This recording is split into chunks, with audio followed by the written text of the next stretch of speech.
Technology కానీ ఇవన్నీ వచ్చి ముందుకు పోయే సమయంలో ఇక్కడ మన రాష్ట్రంలో చూస్తా ఉంటే అధోగతిలో ముందుకు పోతున్నాం. ఇప్పుడే ఒక ఇది పెట్టారు, రాష్ట్ర సంపదన ఎంతైతే వస్తుందంటే మనకు జిఎస్డిపి అంటాం, అంత అప్పు చేసేశాడు.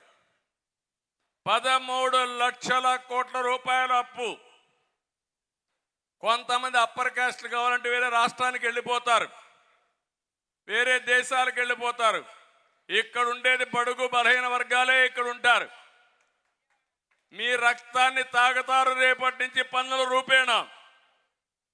జగన్మోహన్ రెడ్డి అప్పు తీరుస్తాడా? మీ పేరుతో అప్పు తెచ్చారు, రాష్ట్రం పేరుతో అప్పు తెచ్చారు. ఈ అప్పు తిరిగి కట్టాల్సింది మనమే కట్టాలి. ఈ విషయం మీరంతా గుర్తుపెట్టుకోవాల్సిన అవసరం ఉంది. దీంట్లో 13 లక్షల కోట్లలో సగం అంటే 6.5 లక్షల కోట్లు వెనుకబడిన వర్గాలే కట్టాలి తమ్ముళ్ళు. 50% జనాభా కాబట్టి మీకు న్యాయం చేయలా. 50% అప్పు మేము ఎత్తినేశాడు. అదే 6.5 లక్షల కోట్లు అని చెప్పి కూడా నేను మీకు తెలియజేస్తున్నా.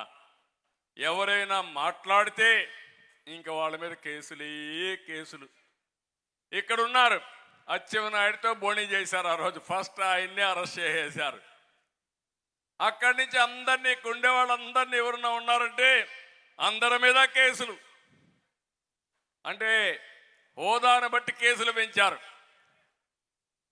కడాన కాళాస్తిలో మున్రాజమ్మ పాపం ఒక కొట్టు పెట్టుకునుంది.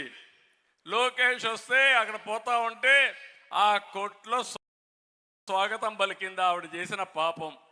పడ్డాడు బియ్యపు రెడ్డి. నెక్స్ట్ డే ఆవిడ షాప్ మీద. ఆ అమ్మాయి నిలబడింది, నా ప్రాణం పోయినా సరే నేను రాజీ పడను, గట్టిగా పోరాడతాను. ఒక ఆడబిడ్డ అయినా సరే గట్టిగా ఉంది. ఆ మునిరాజమ్మ గారు ఒక రజక కులానికి సంబంధించిన మహిళ.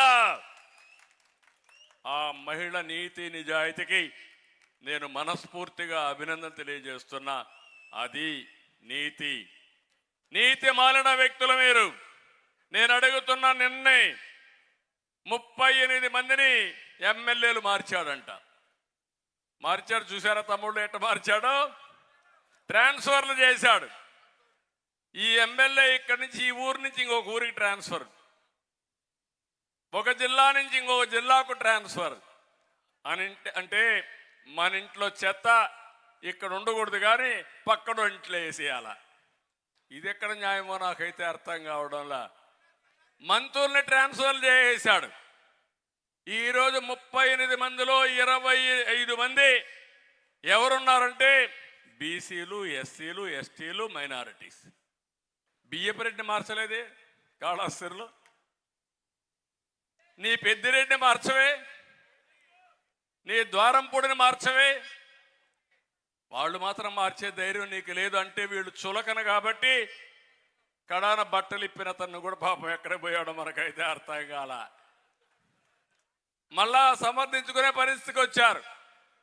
అంటే నేను ఎందుకంటున్నానంటే ఒక నాయకుడిని తయారు చేయడం చాలా కష్టం.